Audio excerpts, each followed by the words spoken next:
Greetings, high vibrational beings. This conversation discusses something that many of us were never truly taught to understand or understand, and that is the power of our emotions. Raise your hand if you were conditioned to believe that your thoughts are more powerful than your feelings.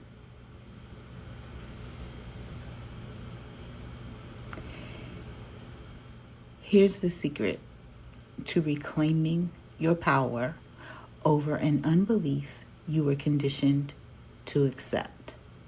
Feelings are the language of the soul.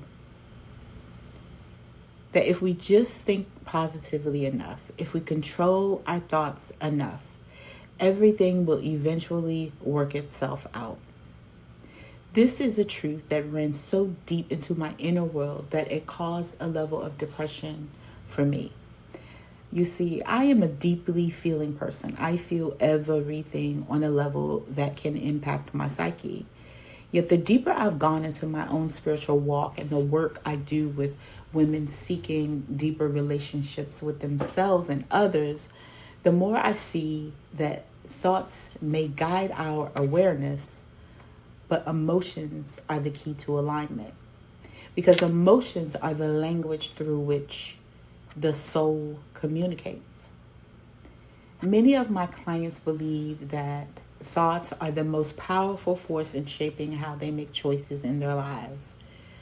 And thoughts are powerful. They help us interpret what is happening around us. They help us organize our experiences. But thoughts are not the deepest truth of who we are. Thoughts can change quickly. Thoughts can be influenced by fear, conditioning, and external voices. But emotions tell us something different. Emotions reveal what is actually happening inside of us. When we connect with our heart space, we begin to notice something subtle. There is a vibration there, a frequency, felt sense of truth that exists beneath our thinking. This is where intuition lives, not in the mind alone, but in the feeling of knowing that arises from within. The challenge is that many of us were taught not to trust our emotions. We were told our emotions are unstable, too vulnerable. We learn to suppress them or override them with logic. When we disconnect from our emotions, something deeper happens. We begin to disconnect from ourselves. Because the heart is not just a place where feelings happen. The heart is where the seat of the soul resides. The mind processes, the body reacts. But the spirit speaks through feeling. And when we stop listening to what we feel, we slowly lose contact with the most intimate parts of who we are. Not because it disappears, but because we stopped allowing ourselves to hear it. By hear, I mean feel. This is another misunderstanding that often happens here, where people sometimes believe emotions are fleeting. But emotions themselves are not fleeting. The moods are fleeting. Moods are temporary states that can change throughout the day. But emotions carry information. They are signals. They reveal needs. They reveal boundaries. They reveal truths we may not yet have words for. Your soul invites you to feel. Your mind sometimes tells you not to. And when that conflict continues long enough, the body often begins to speak in a different language. Discomfort, tension, fatigue, pain. The body responds to the imbalance between what we feel and what we allow ourselves to acknowledge. When the mind, body, and spirit are working together, something powerful happens. Alignment. Your thoughts support your truth. Your emotions confirm your direction, and your body relaxes into coherence. And from that place, the frequency you carry changes. That's why you can walk in the room and it change. You begin vibrating at a frequency of love, not the idea of love, but the experience of it. Because unconditional love is not just a concept. It is a state of alignment between who you are and how you are living.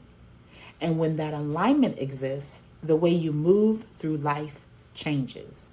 Your choices become clearer, your relationships become healthier, your discernment becomes stronger. For many of the women I work with, empathy is one of their greatest strengths or superpowers. They can feel deeply, they can understand others easily, but empathy without discernment can sometimes create confusion.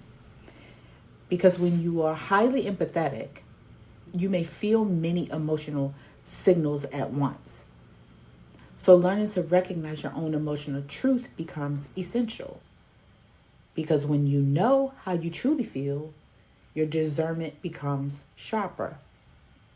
You recognize what belongs to you and what does not. And this awareness changes the way you approach relationships. You begin creating connections that align not with just your thoughts, but with your heart as well. So if there's one thing I want you to remember from this conversation, it's this. Your emotions are not your weakness. They are your inner guidance system. They are the language through which your soul communicates with you. And when you learn how to listen to that language, you begin reconnecting with the deepest part of who you are. Because the universe does not only respond to what we say, it does not only respond to what we think, it responds to the frequency that we carry through what we feel. So the next time you notice an emotion rising within you, I want you to pause. I want you to listen. And I want you to honor what it is trying to show you. Close your eyes and say, feel, become, witness, and rest for a moment in that space. Because emotions are not the obstacle to your growth. They are the key to it. Now, say it with me. I am love consciousness. And remember, it's not difficult. It's divine. I am Magic, your embodiment coach. If this conversation resonated with you, please like, share, and subscribe to my YouTube channel so you don't miss the next conversation. And if you feel comfortable, drop your story in the comments of how it resonated with you. I would love to hear from you. See you next time.